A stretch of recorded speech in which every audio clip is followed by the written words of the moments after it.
light a fire. Ernest Cease says he's a lucky man, from growing up on a farm during the Great Depression to now 97 years old, still living on his own with his cat Bucky. And in between, what he survived December 7th, 1941. The best thing happened to me was mess cooking, but I didn't think so at the time.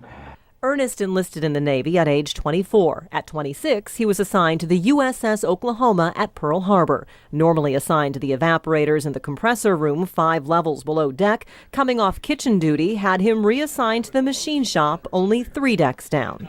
It was about 5 minutes to 8 in Pearl Harbor, and it was Sunday morning.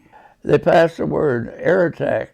Ernest didn't even put on his shoes before heading to his battle station. In less than 10 minutes, the Oklahoma was on its side going down. With water flooding the ship, they couldn't open the door to get out. But right above it was a space about 2.5 or 3 foot space up, and I had an opening from the main deck for ventilation for the machine shop.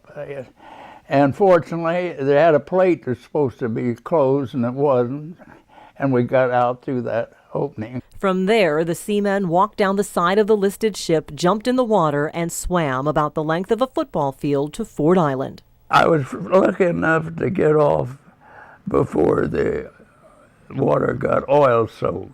From land, Ernest saw the torpedoes and bombs continue and the destruction. The names of the ships still clear in his memory. The Utah was sunk. You could see the Arizona all shot up, and the Oklahoma, and the Nevada ground trying to go out the channel. The West Virginia got hit pretty bad, too. They'd learn later that no one from the evaporators or compressor rooms survived. Ernest continued in the Navy after the attacks. He was reassigned to a destroyer that survived 9 battles, including another close call for Ernest in the Aleutian Islands when a shell ruptured the side of the engine room where he was standing. We didn't wait to stay abandoned that engine room. We just got the hell out of there.